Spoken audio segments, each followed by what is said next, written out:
Before this story begins, hit subscribe. What you're about to hear changed the world. On May 31st, 2009, Air France Flight 447 lifted into the night sky above Rio de Janeiro. The aircraft, an Airbus A330, was beginning its long overnight journey to Paris, carrying 228 people, families, business travelers, children asleep against the windows, and a crew that had flown this route many times before. Nothing about the evening suggested danger. The weather above the airport was calm, and the takeoff unfolded smoothly. As the aircraft climbed toward cruising altitude, the passengers settled in. Some watched movies, others drifted into sleep, while flight attendants moved quietly through the cabin. Outside, the world disappeared into complete, moonless darkness. Over the Atlantic Ocean, the night can feel endless. Even from the cockpit, there is no horizon, no lights, only the black sky stretching in every direction. Hours later, when the aircraft vanished from radar, the silence that followed would shock the world. But at this moment, everything felt routine. At 35,000 feet, the plane leveled off, engines humming steadily. The captain briefed his crew before taking his scheduled rest, something long-haul flights do every day. The two co-pilots, both experienced, calm, and confident, took control of the aircraft. Below them, the Atlantic was still and invisible. Ahead, a massive weather system, one common to this part of the world, waited silently. The Intertropical Convergence Zone, a region famous among pilots for its towering clouds, violent turbulence, and unpredictable storms. Yet even this was nothing unusual. Aircraft passed through it every night. The flight crew saw the storms on their radar but remained unfazed. They adjusted course slightly, something pilots do on nearly every trip across this region. The A330 was stable. The systems were functioning perfectly. The passengers slept peacefully as they had thousands of flights before. But soon, the aircraft would enter the storm. And deep inside that storm, something small, almost invisible, was waiting. Something that would change aviation history. When air traffic control attempted to contact the aircraft hours later, there was only silence. No distress call, no emergency message, just a sudden and complete disappearance. The world would wake up to breaking news. An Airbus A330 had vanished somewhere over the Atlantic. No one yet knew why. No one yet understood the chain of events already unfolding inside the cockpit. And the most terrifying part? Everything that led to the disaster began with a tiny, almost insignificant detail. A detail no one on board could see. As Flight 447 crossed deeper into the Atlantic, the aircraft approached the Intertropical Convergence Zone. This region was a familiar challenge to pilots: towering thunderclouds, unstable winds, and heavy turbulence. But none of it was unusual for a transatlantic flight. Aircraft passed through this area every single night, and the Airbus A330 was built to handle it.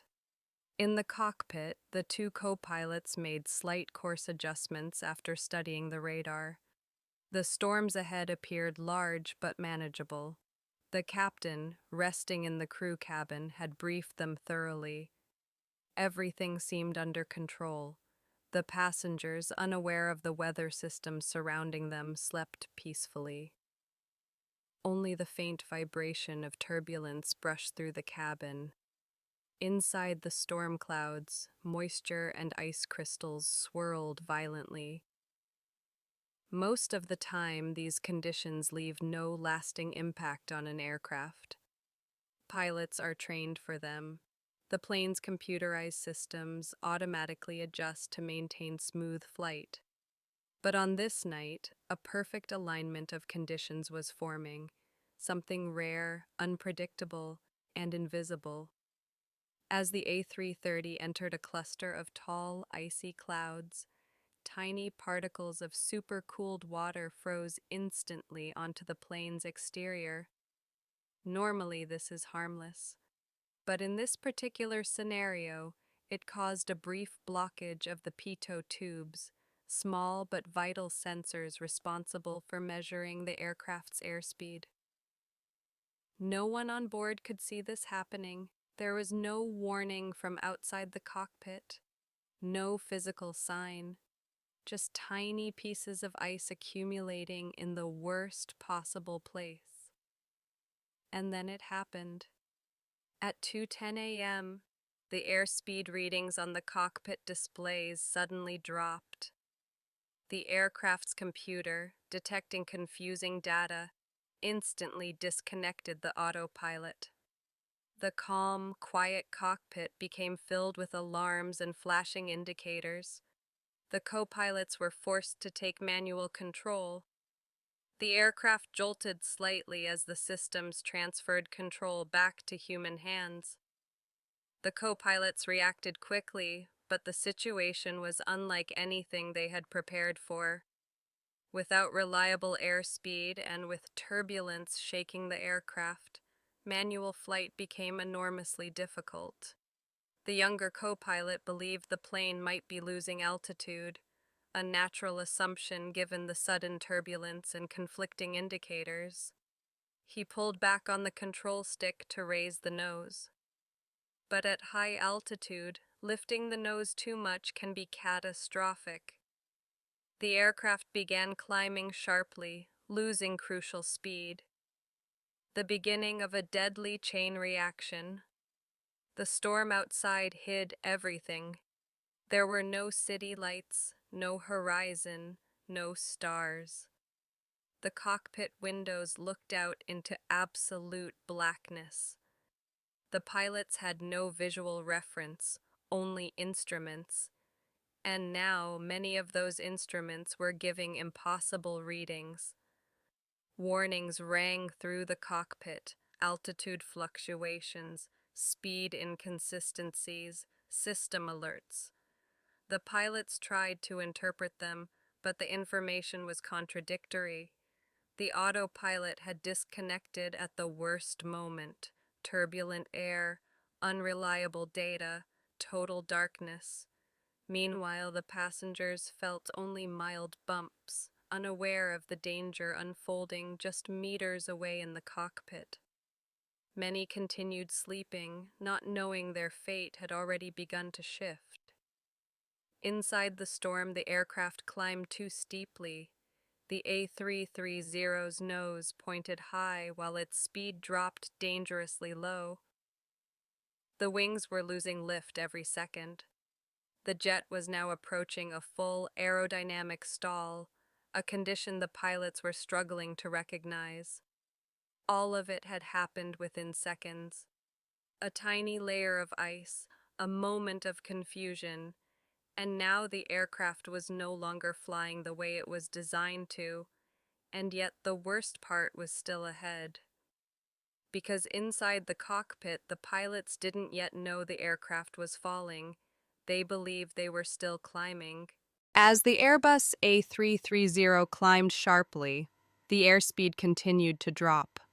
The co-pilot at the controls instinctively kept pulling back on the stick, believing he was correcting a descent. The other co-pilot attempted to monitor instruments and communicate, but the data was inconsistent. The stall warning began to sound repeatedly. A loud robotic voice echoed through the cockpit. Stall, stall, stall. In the darkness of the night and the turbulence of the storm, the crew struggled to interpret what was happening. The autopilot had disengaged at a critical moment, leaving them to fly manually. The aircraft was no longer responding as expected. Lift was decreasing, speed was dangerously low, and the plane's nose remained too high. The captain, returning from his rest period, rushed into the cockpit. He quickly assessed the situation. Red warning lights flashed everywhere. The aircraft shuddered violently. Alarms competed with each other. In the confusion, he tried to instruct the co-pilots, but the stall had already fully developed. The Airbus was falling, even as the pilots continued to pull back instinctively. From the perspective of the passengers, turbulence seemed severe but manageable. Some awoke, sensing unusual motion. The cabin lights flickered, items shifted in the aisles. Many passengers remained unaware that the aircraft was descending at an alarming rate through the night sky. Back in the cockpit, the situation was now critical. The Airbus A330, weighing over 200 tons, had entered a full aerodynamic stall. Its engines roared at full power, but the airflow over the wings was insufficient to maintain lift. The plane was essentially frozen in a dangerous balance, the nose high, speed low, descending through thousands of feet of open Atlantic sky. Seconds turned into minutes. The pilots attempted every standard maneuver they had practiced for stall recovery, but the high-altitude stall conditions were unusual. Simulators rarely recreate the scenario perfectly. Each action taken seemed to make the descent worse. Instruments provided unreliable data, the storm obscured all visual cues, and tension in the cockpit grew unbearable. Meanwhile, the captain tried to communicate with air traffic control, but the last transmission had already failed. There was no response. The plane was effectively isolated in the middle of the Atlantic. The only information they had came from instruments, which were partially blocked by ice and affected by turbulence. The stall continued. The aircraft's descent accelerated. At that moment, all prior calculations, experience, and training met a scenario they had never faced. And just like that, the Airbus 330, which had left Rio de Janeiro with calm skies and routine passengers, was now completely out of control. It was the kind of situation every pilot fears: human instinct, environmental conditions, and rare technical issues all aligned perfectly to create a disaster. No one inside fully realized the severity until the impact was inevitable. The last 20 minutes had begun, and nothing could stop the chain of events already in motion. The Airbus continued to descend through the darkness. The stall persisted, the engines roared, and the wings could no longer generate enough lift. The co-pilots fought instinctively, pulling back on the control stick, unaware that each action kept the nose high and worsened the descent. The captain, assessing the instruments, realized the severity of the situation, but there was no easy solution. The aircraft was beyond normal recovery procedures.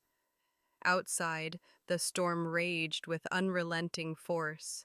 Lightning flashed, illuminating towering clouds and sheets of rain crashing against the fuselage. The ocean below remained invisible, a dark void stretching to the horizon. Turbulence tossed the aircraft, making control even more difficult. Inside, the cabin was tense. Some passengers sensed the severity, others remained unaware, lulled by the night and intermittent turbulence. Crew members tried to maintain calm, moving through aisles and checking on passengers, unaware of the full extent of the danger. The Airbus was descending rapidly. Thousands of feet of altitude were lost in moments. Instruments were inconsistent. Airspeed readings fluctuated, giving contradictory information to the pilots. Every decision in the cockpit had immediate consequences. The plane was now in an almost level descent, but it was too late to climb, too late to regain control. Gravity had begun to dominate the situation. The storm and the high-altitude stall had combined to create a scenario no pilot had fully experienced before. The passengers felt sudden weightlessness as the plane dropped. Objects floated briefly, and the cabin shuddered violently. Screams of fear mixed with the alarms from the cockpit. Some passengers grabbed their loved ones, bracing for impact. Flight attendants shouted instructions, but the words were lost in the roar of the engines and the storm outside. Inside the cockpit, the pilots did everything they could. They fought the controls, recalculated angles, and attempted maneuvers they had trained for. But the aerodynamic stall persisted, and the aircraft continued to descend uncontrollably. The final minutes were a blur of flashing lights, alarms, and turbulent motion. The ocean approached fast, a dark and unforgiving target beneath them. At 2:14 a.m., after almost 4 minutes of uncontrollable descent, the Airbus struck the Atlantic Ocean. The impact was catastrophic, instantaneous, and unsurvivable. Every life on board, 228 people, including passengers and crew, was lost. The aircraft was destroyed, leaving only fragments scattered across the water. The search for Air France 447 began immediately.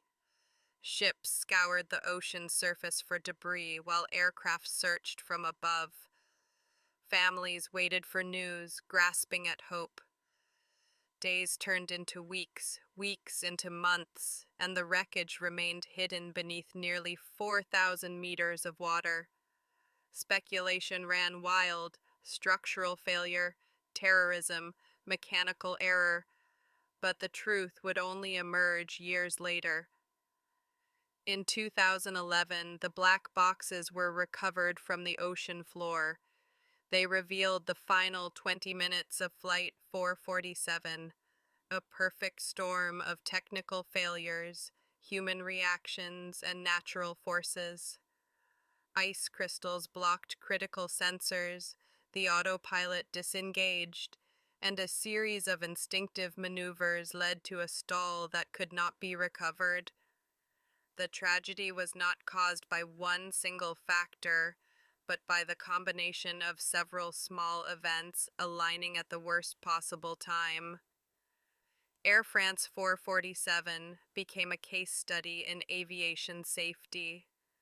Training programs were overhauled to focus on high-altitude manual flying, stall recovery, and decision-making under extreme conditions. The disaster was a reminder that even the most advanced technology can be vulnerable to nature and human error. After the crash, the Atlantic seemed endless and silent. Search teams from France, Brazil, and international agencies scoured the ocean, but nothing surfaced. Families waited, clinging to hope, while speculation grew: structural failure, terrorism, or pilot error. For weeks, there was only uncertainty. 2 years later, the black boxes were finally recovered from nearly 4,000 meters deep. They revealed what had happened in the final 20 minutes. Ice crystals had blocked critical sensors. The autopilot disconnected. Confusion and instinctive reactions led the aircraft into a full aerodynamic stall. The pilots fought bravely but could not regain control. The tragedy was the result of a rare combination of technical failures, environmental factors, and human reaction under extreme conditions. Air France 447 changed aviation forever. Training programs worldwide were revised to prepare pilots for manual high-altitude flying, stall recovery, and decision-making in extreme scenarios. The disaster became a lesson in the fragility of both technology and human instinct. But beyond lessons and training, the story is about people. Passengers on ordinary flights, pilots performing their duties, families left waiting for answers. Air France 447 reminds us that history is not only about wars and empires. Sometimes it is about a single night, a single flight, and the echoes it leaves behind.